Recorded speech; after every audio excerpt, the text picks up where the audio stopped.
Uppers or lower dentures? Which one's first? Hi, my name is Mark Banks, and I had a question the other day from the patient, and I thought it was an interesting one because for myself, I never thought that this was a question.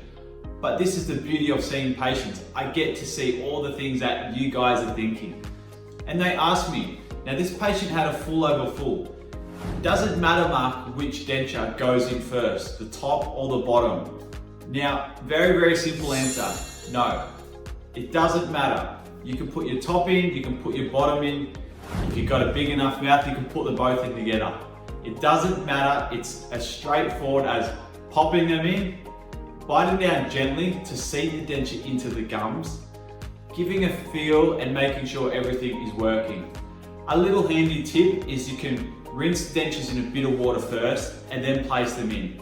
Now what that does is the saliva will help the upper denture get what's called a cohesion effect, and this in turn can help create suction, create that seal in the mouth so we can get that upper denture stuck in.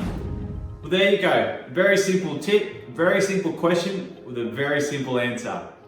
Thank you for listening. I hope you've learned something, and until next time, keep smiling.